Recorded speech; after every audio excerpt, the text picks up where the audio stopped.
Welcome back, guys, to Mind Your Business podcast. I'm Liz. I'm Noelle. And we're here to have a very important conversation. Last couple of topics we've talked about in the other episodes were about relationships, married, boyfriend, girlfriend. But one big topic that a lot of people have brought to my attention are toxic relationships. And not the toxic relationships you think. No. So when you hear...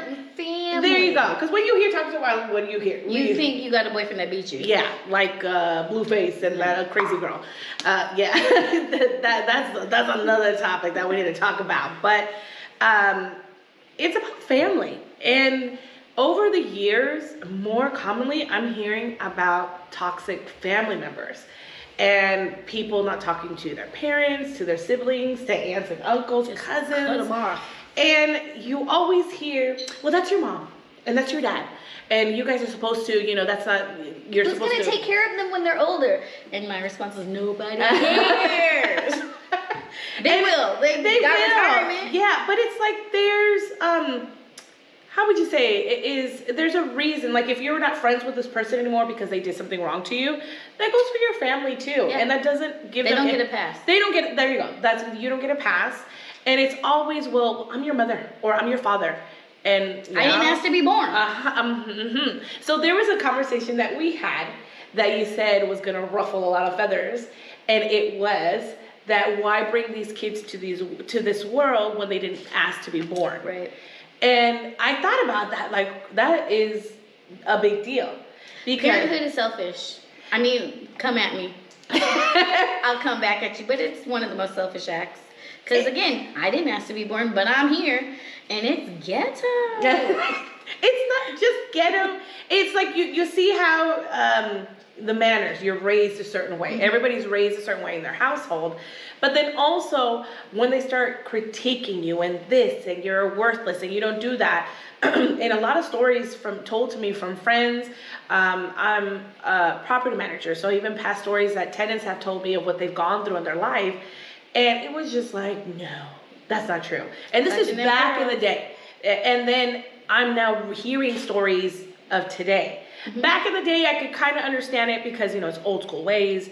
Everybody was raised there. It was different times. But then when you're hearing it now, and I was just like, well, we're more developed. You know what's going on. What's the reason, how would you say that it's not, then why did you bring these kids into this world if we're not good enough for you in your eyes? That's true. And, I have a friend who was born in the South, Tennessee. And, in those times, it was really, really bad. But his mom was so strict with him and so hard on him. He had to do everything a certain way. But he says over time, I understand it because of the times where we had to be very careful. You Question, can't say was he black or is he? Okay, well, I get that one. And that I understood too. Yeah. But as he started to get older, he was complete opposite to his daughter. Interesting. That they're here. But he gave his daughter everything. He was divorced, only daughter. And his daughter was just so ungrateful. Oh, that's bad. And when he was telling me this, and he's just a sweetheart, he's an elderly man, and I was just like, God, that's so sad that you went through hardship. You put in your head, like, I get it, but I don't want to raise my daughter like that. Yeah. So I'm going to go this path. And it didn't actually really work out for him. So I guess it's just in everybody's own way, being raised or the path that you choose. So my thing is, the way I look at it is, one, when you're a parent, you bring life into this world. You're like, yay, it's going to be great. That's going to be my homie, little best friend. We're going to do all the things together. And they like to kick rocks, and you like, I don't know, licking salt on a stick. But so you guys don't mesh well together, but like, you don't know what you're going to get. You don't know what their interests are going to be, their personality, anything. Like, you could give birth to Satan. Some people have. Yeah. I know y'all. Yeah. Anyway, but like then you have in mind what you want, but you don't know what you're gonna get. Right. And so kids do throw a wrench in things. Not that it's a bad wrench, but they throw a wrench in things. And if you're also like boomers, for instance, because we're elder millennials.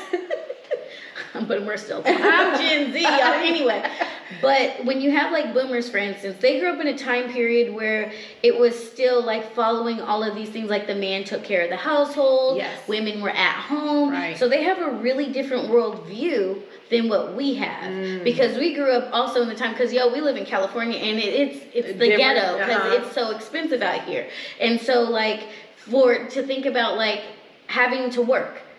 You know, like we both have to work. We both have to pull our weight and everything. And then sometimes even kids have to help out, like when they're older, teenagers, taking care of their younger siblings and whatever, because it's expensive and I'm spread thin. Yeah. And so then kids end up resenting their parents. Right. Yeah. Which is really hard. And then they grapple with, okay, well, I love my mom, but I hate my mom. I love my dad, but I hate my dad. And people are like, but that's your blood. And I look at it this way. I get to choose my friends. I literally go through life and pick, okay, this person's good for me. They get me. We vibe well. We're friends, like to the core. Yeah. But I don't, my family, I didn't get to pick y'all. I love y'all though. I don't have a toxic family, but I didn't get to pick y'all, and I'm supposed to like you?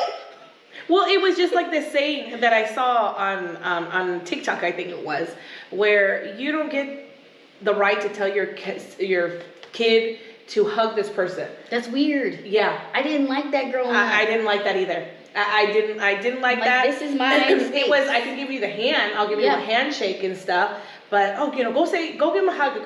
I've always been raised to, you always say hi. When you walk into a room, hello, hi, and stuff. And if I don't know you, I'm not going to go give a hug and kiss. I'll shake your hand or a hello from afar. I don't even do that.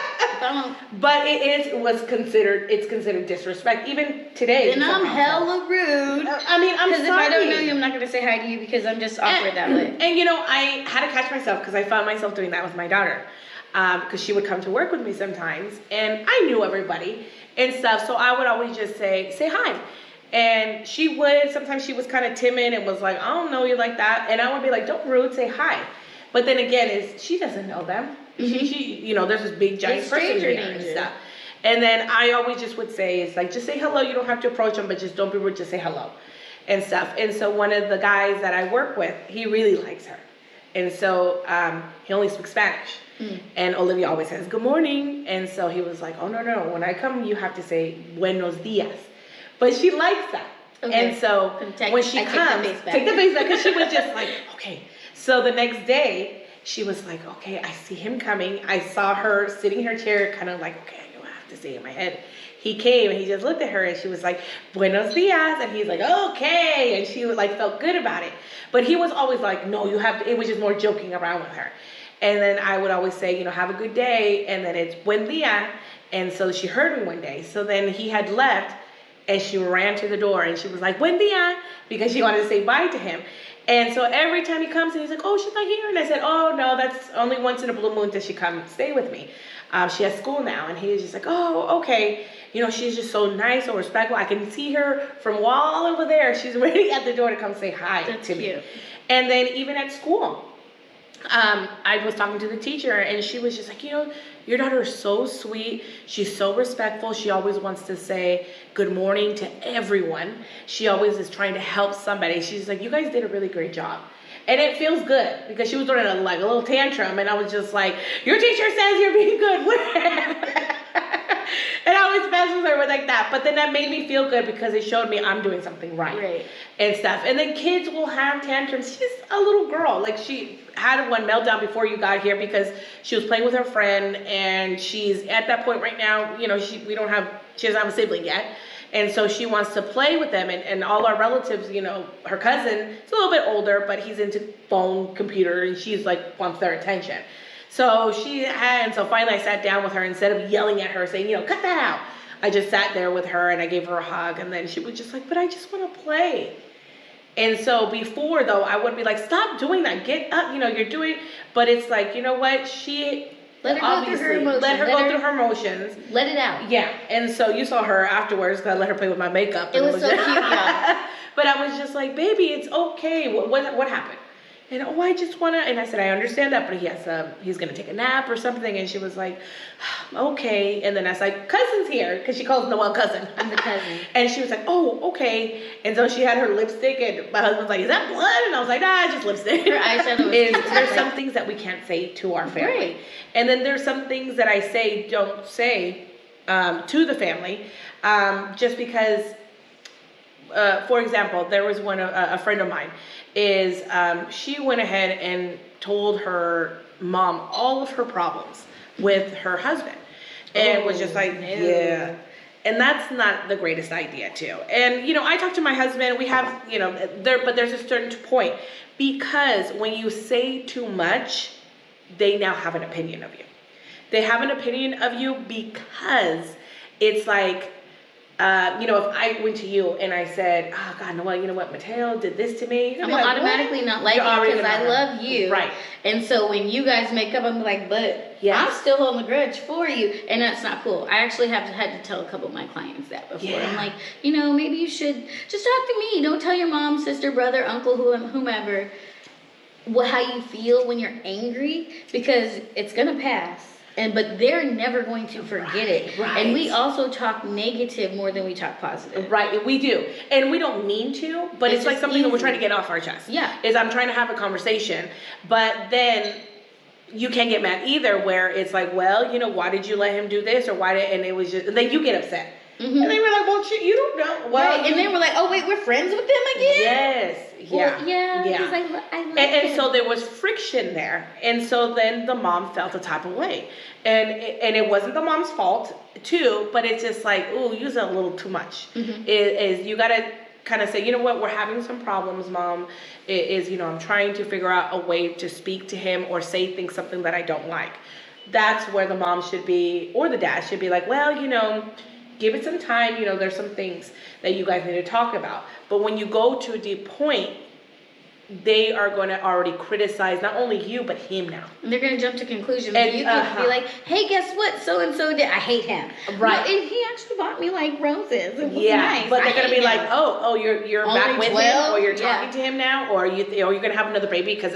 And it was just like, now you're hearing that unwanted criticism. And it also puts little things in your brain. In your head. So then you feel away, or you also feel like I'm never going to measure up, because clearly they have it all figured out. And their life could be a whole dumpster fire. And it usually is. It usually is. And then, too, parents no one is ever going to be good enough for their son or daughter. Even if we have a wonderful husband, my husband's wonderful, my sister's husband, all my sister's husband wonderful, but it still will never be, because they're going to be comparing them to my dad.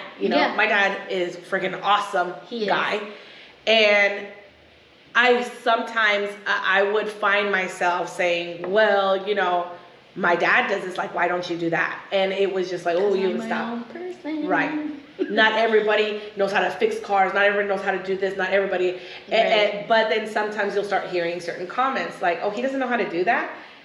I was like, no, just because he's a guy doesn't mean I know how to do it. I know how to do that. Oh gosh, but he cooks really well, and I'm he not getting nobody's stuff kitchen. too and stuff. But it was that point where you start hearing things in your head, and so then you question them. You don't know how to do this, and it was. It's just very intrusive, and it like it's hard to create boundaries with family.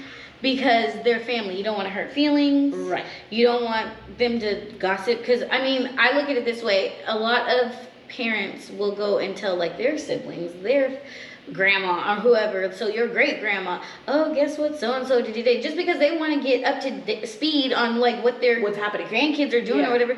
But then it's like TMI. And you're like, oh, yeah, Noelle, crapped her pants. I didn't. But, oh, yeah, I would hear that, too. And then you go to a family party and be like, oh, so how are your underwear today? And then you're like, thanks, Mom. Thanks, Dad. And it was, with the family members, a lot of our family members are out of the country, live in Southern California, live somewhere farther and stuff. So it's just mostly on the phone and stuff. But the boundaries is, I think, the very most important thing ever. And then it might be hard for some people who still live with their parents.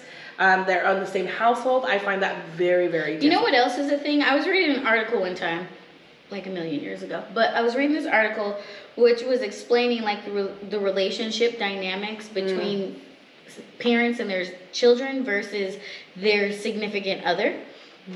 And they were talking about a particular mother-son dynamic. And so the mother was not getting her emotional needs from her husband, so she poured herself into her son. So then when her son got married, she was now showing the new wife, like, I'm here first, though. This is my son. Even though that's your husband, this is my son.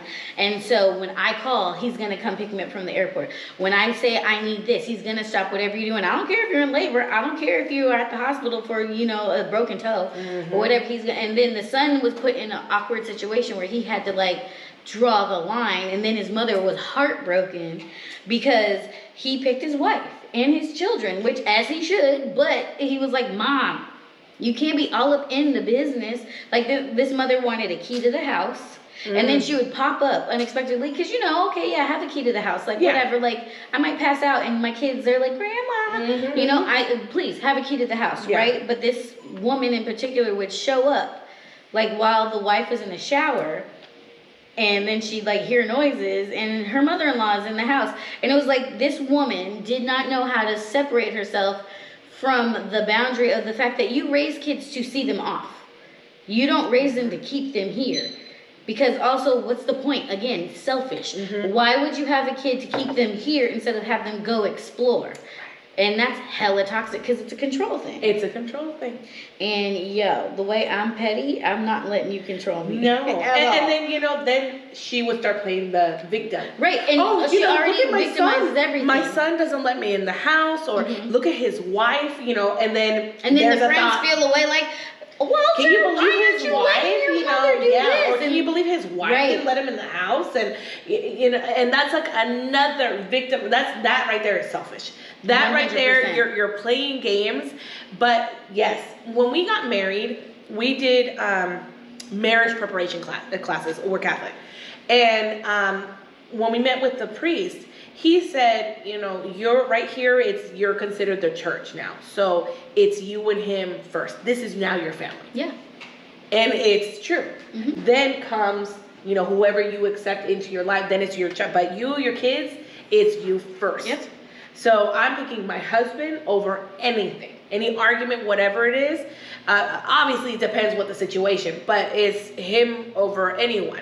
And then another thing I always say, if there's ever a problem between your in-laws, don't get involved. If it's with my parents, I'll take care of it. Because once you get involved, they're going to feel some type of way about you. Absolutely. Same thing with him. Is you need to talk to your family, whatever the situation is, because once I get in, it's all bad. And you want to. You know what else about that, though? I feel like this. If I like you and we're getting married, I'm marrying you. Yes, your family comes with that, and I'll be polite to y'all, but I'm marrying you. So y'all need to back up and mind your business. Stay in your lane, which is the family lane. We'll come to the functions and do all the things, whatever. But when it comes to this union, it's us first, and then y'all are secondary. Because I don't believe in when you marry him, you marry his family. No, I don't believe that. I'm sorry, I don't believe trash bags up in these streets. I do not believe that. I see that more and more often, and I'm just kind of it's an added bonus if you get along with your in-laws and siblings like perfectly. But let's be real. Again, you pick your friends, you pick your significant others. I didn't pick who you came with. Right. And if I don't like your meth-headed cousin, don't like him. Yeah. And so that's where, again, you're not supposed to, so with me and you are the same, and I think we got along, I don't like to hear no. I was always like, why not? Like, it doesn't explain to me why not. And see, then you're told you're talking back. But I'm not talking back. I'm intelligent. I'm trying to understand so I don't do it again. Yeah, but it's your now you just spoke back to your elders. And that's not the case. I said why. Again, there's a confusion there. And then there's the authority. Yeah. Just like how the cops think that they just because they have a gun, they can come over here and tell you got a bad. I don't give a shit about you. And I don't, what is it? Fuck the police. Yeah. Masculinity is so fragile. But even with them is, I respect the police officer, but just because you got a badge, and who are you? You're no one. So you know what? I have a whole thing about this because I was talking to my sister about professionalism, and it'll all come together. But professionalism goes two ways. Like when you go out into the world. So in my opinion, police have to be professional. Right.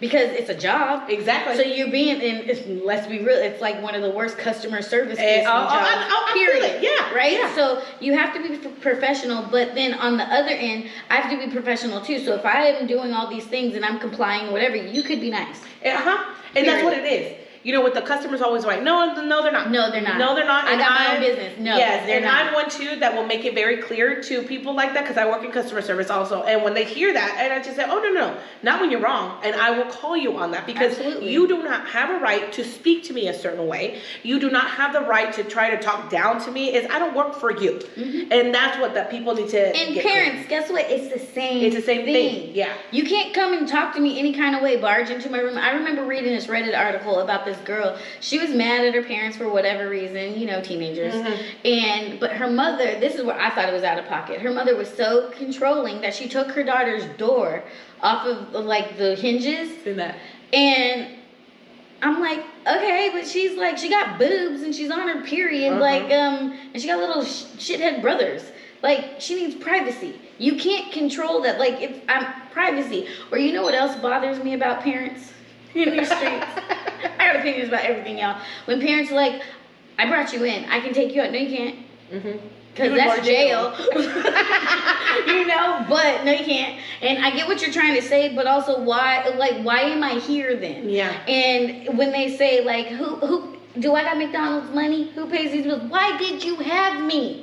If you don't want to do the bare minimum that it comes along with having a kid, exactly. Why did you have me? Exactly. Or if you had such a rough childhood, right? Why would you dare bring another child into this world and do the same thing that you went through? And do the same exact thing. It's like the playing the victim card again. Just like a battered woman.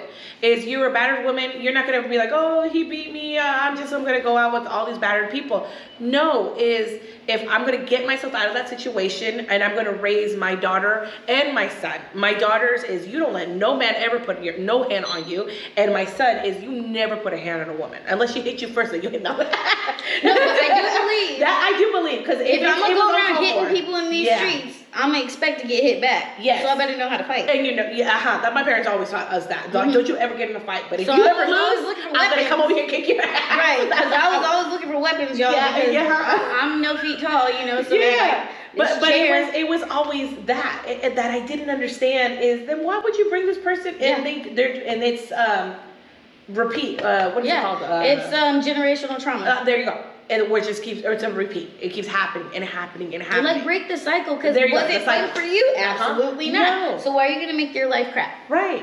And it didn't have to be here. I keep harping on that. Or you keep telling people. I had one person was telling me. They said, I was telling that to my dad. It's just like, why would you have us then? Why would you raise us? And when they did this to you, oh well, they were probably teaching me a lesson, so that's why.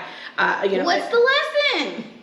And it's just like, what is it? No, there's a way of saying a lesson. And again, I'm still learning. You're a parent. You learn. We're learning every day. We're not perfect. There is no such thing as a perfect parent. But when you're trying to critique your child and you have someone over here trying to give their opinion, well, you don't do that, or you should get therapy you should get therapy. Right. And I think everybody should get therapy. Everybody should get therapy. Because they're not your family. And you can actually talk to them about anything, and they're not going to be like, oh well, because you did this as a child, that's why you're going to do this. Or you hear parents when you were going to have a baby, oh gosh, you're going to pay for it with this kid and stuff. Am I? What am I? And was I such a horrible kid that that you think that? I wasn't a horrible kid. And we were kids. We were teenagers. And then we weren't all Maury, y'all. No, and then going to boot camp. I know we weren't. We were great. We were good kids. But what a lot of people don't understand, and what we talk about here, is we're women. Women have different hormones. We have different emotions than men. We have our bodies going through something. I saw this other girl that she used to be really, really thin. And she's thick now, but she still looks good. But she always has that in her head, oh, remember you used to be skinny? Oh, remember? But her it's mom's like, telling her that, isn't she? Yeah. And then it's just like your body is changing. is, girl, I had boobs in the 4th grade, and I used to be a huge tomboy, and then I couldn't play anymore because I hated wearing a bra. I remember that. I hated wearing a bra, and I didn't want it. My sister would always be like, you need to put watch me kick this kickball. But then I started to feel uncomfortable because then I saw the boys were just like, oh, Liz has boobs, and I was just, well, we hate all of y'all. I guess not. And my mom would dress me up so cute, and then I would come back and I would be like, oh, what happened to your stockings? What happened to your hair and I stuff? slid into home, and it was great. We won the game. That was it. I won the game, shit. But again, when I see her, I always feel bad for her because now she has that in her head. Well, because they project their insecurities onto their kids, which is also weird. Like, why? Because I have a relative whose parents do that to her. She's the sweetest person, beautiful inside out, everything. But they're like, you'd look so nice in that dress if you lost a little weight. That you know is what, Mom? so Shut horrible. up. Like, kick all the rocks, be quiet. I don't understand. talk to me. Mind your business. Like, Right. what gives you the right to tell somebody that? Right. Or, and it's her insecurity, not yeah. my cousins, And so it's really sad because it's like you don't want to get mad at your parent for telling you these things, but also that's their issue. And then you need to work then you start double thinking. Right, and then I'm all self-conscious and everything and ready to jump off the Golden Gate Bridge. Yeah. Thanks, Mom and Dad. And it's just more, if I wanted to lose weight, I'd lose weight. If I'm exercising, so I have a gym membership. I'm going to the gym because the gym membership. I joined the gym because it's a great stress reliever. And to work out, to get tone. I'm not doing it to look good for anybody. And if I do want to, I'm doing it for myself. I'm not doing it for my husband. I'm not doing it for anybody but myself. And I see more. I heard of this diet. I don't care. If I wanted to be in a diet, I'd let you know. But if I don't, there's no the way need. these cookies taste delicious, I'm gonna eat them for breakfast, lunch, or, and dinner. Are you gonna eat those chips? Yes. There's a fruit over there. If I wanted that fruit, I'd get that fucking fruit, but I don't. Or you know what? I'm gonna eat the chips first, and then give me the fruit. And then the fruit and stuff. But everybody's body is different. Right. And so stress, you gain weight with stress. You don't even have to eat and you're already stressed.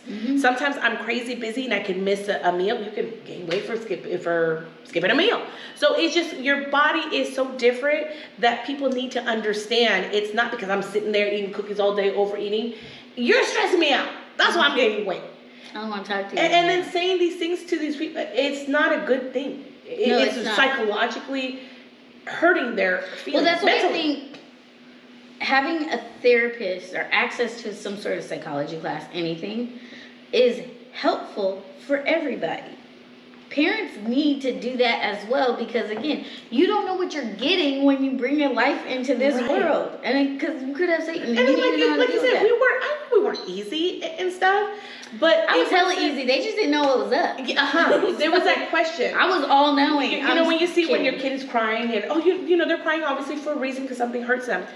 The way I cry when I'm frustrated, and you're like, why are you sad? I'm not. I want to punch you, and I can't because you're my mom, you're my dad, and that's disrespectful, and I'm trying to respect things, but the way I'm angry right now, I'm like, So, but, you're crying. No, the tear... It's like the tear in glory when Denzel was getting whipped. Because I'm mad. Or when you're mad, you cry, right? Yes. I cry. I hate it. Too. I People like, too. I wonder what was so sad. No, I'm not. I'm about to go in. I killed everybody in my head 3 times. It's gruesome, too. I'm the same way. And you have to understand that once you say those words, you can't take them back. And it's, I was just playing with you. No, you weren't. You said it. You hit below the belt. Right. And so you knew it was wrong. You knew, with the girl, she would say, she was a size 3 and she was in her fitting room. She wasn't a size 3 anymore. And then here comes her mom. You're not a size, that's a size bigger. But it's her facial expression. But mom, thick thighs save lives.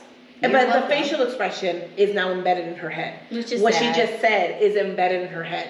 So you can't get over it. You know what? I think everybody should cut their family off. Just get rid of them all. I'm not cutting my family off. I actually like my family. But if I didn't like y'all, bye. You'd never see me again. And then sometimes, not in a bad way, I felt like I was a black sheep. And, they didn't say like, oh, yeah, we're all up. But I was more the outgoing. I wanted to do everything. I was cheerleading. I was in choir. I was in clubs. I was doing everything just because I wanted to experience all of it. My sisters were a bit more shyer and stuff. But experience makes you more well-rounded. Yeah. So you see, hello, we just bumped into her cousin. I know. And that is my neighbor, and I've known forever. But it's just, I talk to everyone. And then she was like, how do you guys know each other? We've known each other forever. She saved my life, y'all. Yeah. And so it's seeing certain things is like, you have to remember, once you say those words, you can't take them back. No. Use your words. As a friend of mine used to always say, use your words. And even in an argument too, it is, you have to know what's going on, because once you hit below the belt, then, you know, like, oh, and I married you only because of this. And oh, you know, I didn't say that, and you said it, so I remember you it. I didn't make it up. But boundaries are so hard to create because you're afraid that you're gonna hurt someone.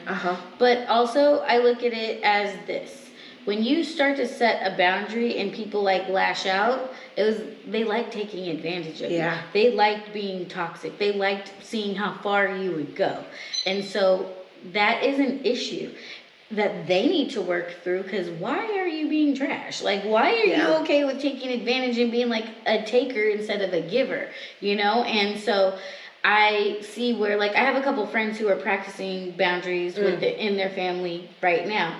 And it's really interesting when they call me up and they're like, okay, the way I was sticking to my guns and setting up these boundaries and everything, I'm like, you know what? I'm proud of you, because I'm going to hype everybody up that's setting a healthy boundary. And there's nothing wrong with that, because I need my peace. Right. The way you function is the way you function. The way I function is the way I function. But what I see, like, y'all, I go down the rabbit hole on TikTok, and I'll be seeing all these people that, you know, have like narcissistic parents. Oh gosh, yeah. First of all, I'm tired of everybody diagnosing everybody as a narcissist, because not everybody is. My sister is a therapist, so I know a few things. Yeah. Not really. Anyway, but it's like these parents are getting cut off, and then they play the victim, and they're like, I can't believe, well, you're hella mean to my boyfriend or my husband or my wife or whatever, and I'm not here for it anymore. And usually the siblings, unless it's like such a toxic situation where the parents pitted the kids against each other, the kids will be like, yeah, Mom and Dad were trash for that. That was fucked up. You know, like they'll be able to recognize and see when you guys get together and talk, and they're like, yeah, I'm sorry that Mom and Dad did that to you. And I was the favorite, because, parents, they have favorites. They're talking out the side of their whole neck. If they say, oh, I love my kids equally. No, you love us a lot and unconditionally, but you like that one more than you like me. And you know what? I thought about that. You know, we're trying to have another baby. And I always think is like, you know, Olivia is my firstborn. That's my baby girl. And I want to do it something where I don't want her to be jealous ever. But that is hard. I was jealous of my sister. We're like best friends now, so it's not bad. But my sister kicked me off of my mom's lap when I was like, she couldn't even walk. She kicked me off the lap, and I was on the floor, and I looked. And my mom was like, because my sister didn't like to share. She still doesn't like to share. But she did not like to share. And I was like, okay, fine. I don't fit in here anymore. Like, whatever. And true story, there's probably some trauma response PTSD, because I was only 4.5. I was used to being the only child, because that's like a unique age where it's like you remember all of the things. You're right. But you're still hella young, so you don't know how to process anything. Right. And it's so confusing. And my mom was trying to teach him, like, I remember this. It's like one of those, what is it, flashbulb memory. It just sticks in I know what I was wearing, where I was sitting, the rocking chair my mom was in, everything. And I remember, I fell on the floor, and my sister looked like Satan in the process. And my mom, she giggled a little bit because she was shocked that a baby could do something like that. And so then my mom was like, no, I have 2 legs. I have enough space for both my girls. Noelle, get up here. So then I looked at it as a punishment, because I wanted to go all the way up. Like, I don't want to be near y'all, because I don't like her right now. First of all, it's bad enough she took my night. But now you're taking my mom? Are you kidding me? I was here first. If anything, I'm kicking you off her lap, but you're a baby. I'm not going to do that, because I know better, because I'm 4. Anyway, and so my sister kind of looked all like sheepish and sad, and my mom made me sit on her lap, and I was like, but I just want to go in my room and hug my koala. Because, my heart, and whatever. And so I feel bad for my mom, because clearly she didn't handle it the way I needed her to handle it. She still handled it what she thought was best. And so there's nothing wrong with that, but she handled it in a way that I didn't respond well to because I was all embarrassed and stuff, and I just wanted to hide in that moment. But instead I got to listen. You sit here right now, because then she started getting annoyed because I was like on the floor, like, no, I don't want to sit on your lap because that one's over there. You were raised that you're supposed to have your family. This is all with this and that. But then I always now as an adult is, who said? Who? I want to know who said. Was a man? It was a man that said that. It wasn't. Right. But who said that? That you had to follow all this. You know, women were supposed to be in the kitchen. No, we're not. I don't cook. I cook, I clean and stuff. I'm a good cook, but I don't cook. I cook and I'm a good cook. And I clean. I'm a good ass cleaner. I'm gonna pay somebody to clean my house. You know, some places people. Oh, he's not. Oh, he's cooking. Oh, you know, you do this. Well, he throws down. So yes, he is cooking. And you know, we're Hispanic. But I don't only cook, you know, Mexican food. I cook everything. I put hamburgers, pasta, everything. And to some, it's just that it's odd. How dare you? Yeah, it is. But again, it's just like, well, this is my household, and in my household. Because in my household, I do what I say is best, and you can mind your business. Yes. Or you can, you know, give a program the and way you cook. it. Even when I was, you know, when you're single, when she was single, she cooked a certain way, and her mom was like, "You're not supposed to. You're the way you're." I've been doing this. I'm doing good. It's fine. It's good. Everybody likes it. Doesn't matter. Same thing cleaning. You're not supposed to really put this thing there. You're supposed to do that. My favorite thing is watching kids, adults that have had children, and then their parents be like, "Oh, you gotta do it this way." Okay, but I'm 40. It's not the same. Oh, you know what it is too? They're having a hissy fit. Oh, well, they don't act that way when they're with me. Because you give them lollipops.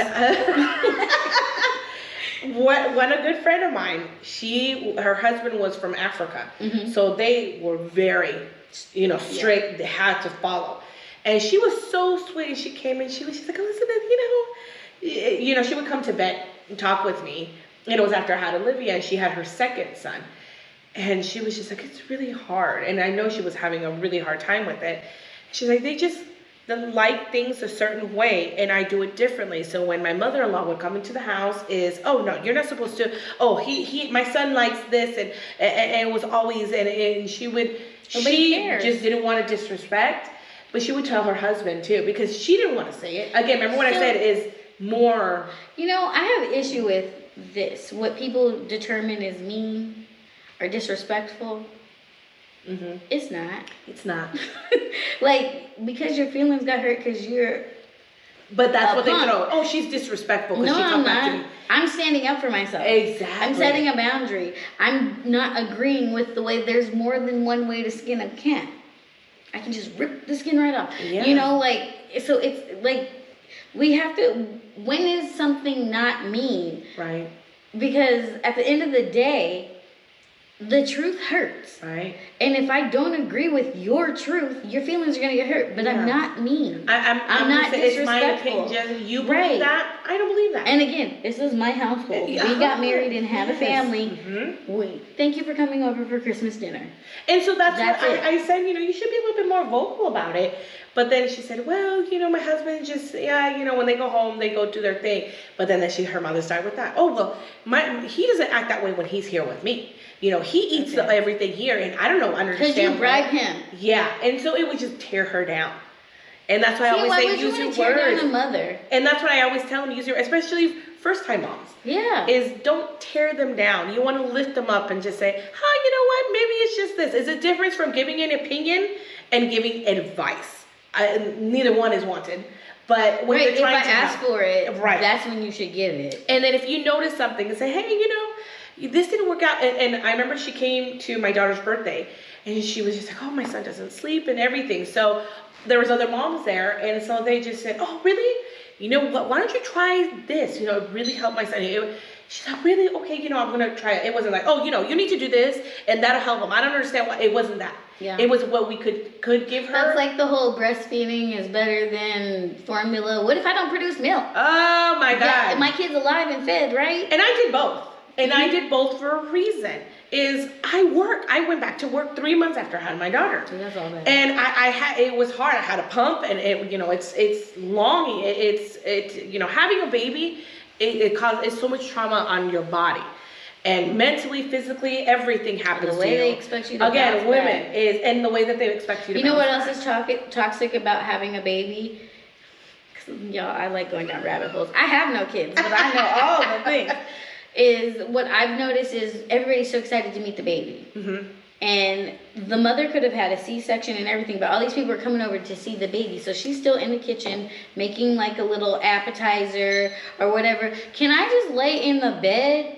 My coochie hurts. You know, like what the hell? So that when my sister, Christy, just had a baby and she had a C-section. And right away, all of us, I called my older sister and I just said, do you think it's a good? And she said, I don't think it's a good idea. I said, I think you're right. When you have a C-section, even after you give birth, you're like, you see all these girls on TikTok, they got like makeup on, the hair did. Girl, I will not care when that happens. I was not. I was just more in labor and my doctor's over here putting the mirror. Do you want to see him? No. Ew. Oh, okay. Yes. But people, I guess people like that. And then once I got, I was in my room and I was exhausted and my mom had come and, I feel so guilty. And I was like, Mom, I didn't even want to be there. You didn't want to be there. And so that's why I was like, poor potato. And yeah, it's true. And so you have to kind of spoof yourself up. But I was welcoming to my guests and stuff in the hospital. A couple of friends came to the hospital and stuff. But yeah, another friend of mine, I remember when she had, I said, when can, she's like, I'll let you know, And I think that's more than And I was like, okay, no problem. And some people will feel away. They do. About that. She said like, some people felt away. I have changed a lot of opinions after the pandemic hit because the way I don't want people around my niece, and I'm just her aunt, because I don't know who you've been talking to and what you be coughing up, and like if it's allergies, COVID, the flu. Right. What is the other one? Well, even us too, we had a little cold. And we went to go see her at the hospital and stuff. But even then, I just said, you know what? We're going to hold off. I think she comes home tomorrow. So we said, we'll hold off for the rest of the visits. And so it won't be too long because, we don't know what we have. And he just came into this world. Yeah. And we don't need a sick baby. And so, but yeah, those are another boundaries right there. Oh, but her, like I still haven't met the baby. I mean, it's a pandemic, y'all.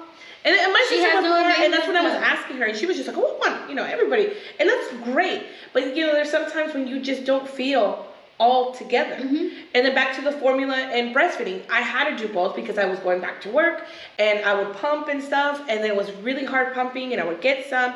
And then if we were driving, you can't just like pull over in the middle of the freeway, and I'm going to, take. So I would have that. But then there's some criticism too. Don't do both because watch, then she's not going to want to breastfeed. Or no, she's not going to want this. But I spoke to my doctor, and he said, no, that's actually good. My kid's eating, I'm happy. Yeah, and that's what our doctor said. He said, no, but there's no trouble. He said, sometimes with the formula, it helps, especially if they're colic. My daughter was colicky, so it would be better. And then sometimes you think in your head, whatever you're eating, that's what's your breast milk, so it's hurting my child, so now I feel guilty. I just look at it this way. I appreciate when, like, my mom offers advice to my sister and whatever, because obviously she had 2 kids. Yeah. That's appreciated. But at the same time, my sister has been a nanny and worked with children since she was like 15 years old. Changing diapers, she could change and have them stand up. She does stuff that I will never do. I'm not touching poop diapers. Anyway, but like my sister's really good with kids, like extremely good. I'm very impressed. So it's like she got this. Yeah. Well, us too. My older sister, we were little. 14, 10 when she had her son would chase me around at cheerleading practice. Yeah. That was my little boyfriend. Yeah, remember too, he was one home. So it was the same thing. We kind of learned from them. And we love kids. So anyone we were like, I want to learn to do this and to do that and stuff. So we were I might not have kids, but I know a thing or two. We were good. But again, it's still that unwanted advice. Like, no. You should do the diaper this way, whatever. Okay, what if I can't? Like the other day I was changing my niece's diaper and my sister was like telling me what to do because I'm about to watch the baby and I'm terrified because 8 hours.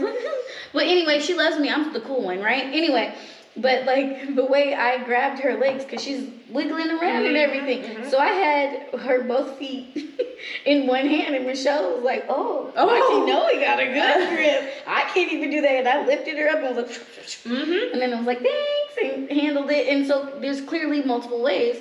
Yeah. But I appreciate Michelle's like, I'm gonna watch you so you know how to do it. But it's different. And no, don't do that. be like, don't hold my kid like that or whatever. But like, right. the baby was fine. She was laughing. Well, changing diapers is another thing. Is having an opinion on who's supposed to change the diaper. If you have a little girl, the husband, the father, he's not supposed to. Well, what if I'm tired because I've been up all night? And not just that. What if I'm dead? Yeah. What if I'm, like you said, out sick? I had a C-section. I can't do it. What if I'm just exhausted to the point that thank God my husband is there, that he can do it? It's not that we're lazy. And some people will consider that, oh, look at she won't even get up and clean her child. She has her husband doing everything. You know what I love? A man that is hands-on. Yeah. And has a great, like, a lot of fathers, boomer fathers, not these millennial fathers, follow that mold of the men do certain things, right. The women do certain things, whatever. That's toxic as hell. That is. Because if I need help the way I need help sometimes, please help me. This is also your child. If you want your kid to have a great relationship with you. Okay, guys. Well, this is not just going to be the only episode we're going to be talking about. This huge topic to talk about, and we have stories. So guys, I need you to do 3 things. I need you to like, subscribe, comment below, tell us what you think, tell us other topics you want us to talk about, and we will get back to you and have more content. And on that note, this is Mind Your Business podcast.